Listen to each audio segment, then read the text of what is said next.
Bianca, we're standing in front of the so-called bridal gloves of Johanna Lemaire.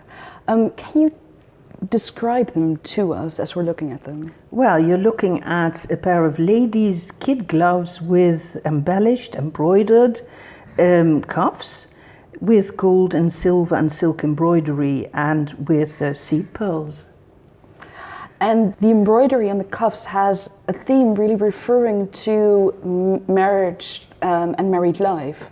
Yeah, it does. On the edge here on the side there are clasped hands with a burning heart above, which is obviously the moment when you wed each other. You have to give your partner your right hand. Then, for instance, there is a basket with the abundance of fruit, which is a symbol of the abundance of all life has to offer you. There is a violet, which is a symbol of the Mother Mary, the mother of Jesus. The peacock, vanity. So there's loads to see on the cuffs. And these particular gloves are amazing because we know for whom they were made.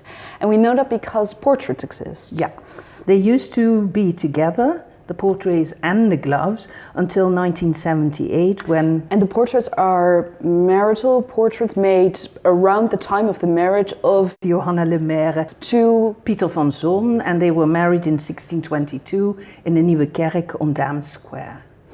She particularly came from a very wealthy family.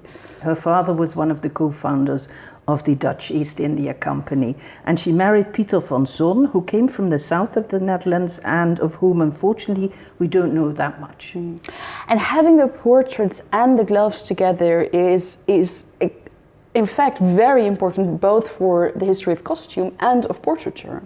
Yeah, and it's very, very rare to have the item on the painting surviving, and what is so striking is that on the portrait you see the exact same design of the cuffs. We're always wondering how accurate paintings' portraits are. Well, in this case they're very accurate. Gloves played a very important role in the whole marriage ceremony, didn't they? Well, basically they are part of the betrothal ceremony to start with. And after the contract between the loved ones and of course their families was signed, they would give each other baskets with presents that would have beautiful shirts, ruffs, handkerchiefs, all these luxury items, and the bride would get a pair of gloves embroidered.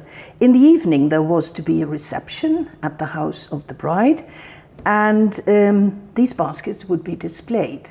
So anybody, friends, family, neighbors, even travelers from abroad who were in the city and knew about the reception, everybody could then admire the taste and the wealth of the bridegroom, because you could see it in the objects.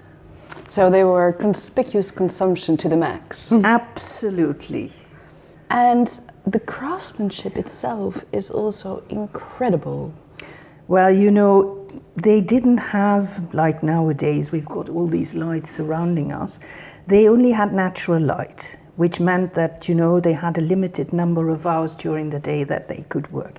They didn't have any microscopes or any enlargement. Even good glasses weren't really available. So imagine, because this is, the holes in the seed pearls are less than a millimeter. There's sometimes even a micron something, I don't even know, because the conservators look at the little holes through these microscopes. So imagine these, possibly men, possibly women, probably women, were embroidering this in their homes. Amsterdam was the capital of the gold and silver market at that time, at the beginning of the 17th century. So gold and silver were readily available. And as you can see, everything that's blackened now would have been bright silver. So it would have been really an eye-catching item. Incredible. How did these gloves enter the collection of the museum? My predecessor bought them in 1978. And the portraits were sold separately. They went to a gentleman in London, and my predecessor knew where they were. So when I came in 1980, I asked the museum to, keep a track on them and buy them as soon as possible when they became available. And fortunately, in 2000, we were able to reunite them again. It's wonderful that the acquisition of the gloves ultimately became the impetus for the acquisition of the paintings. Yes. And together they make such a stronger story than either of them could have ever done separately. Absolutely, and because of their rarity. So yes, I'm really pleased in the museum as well.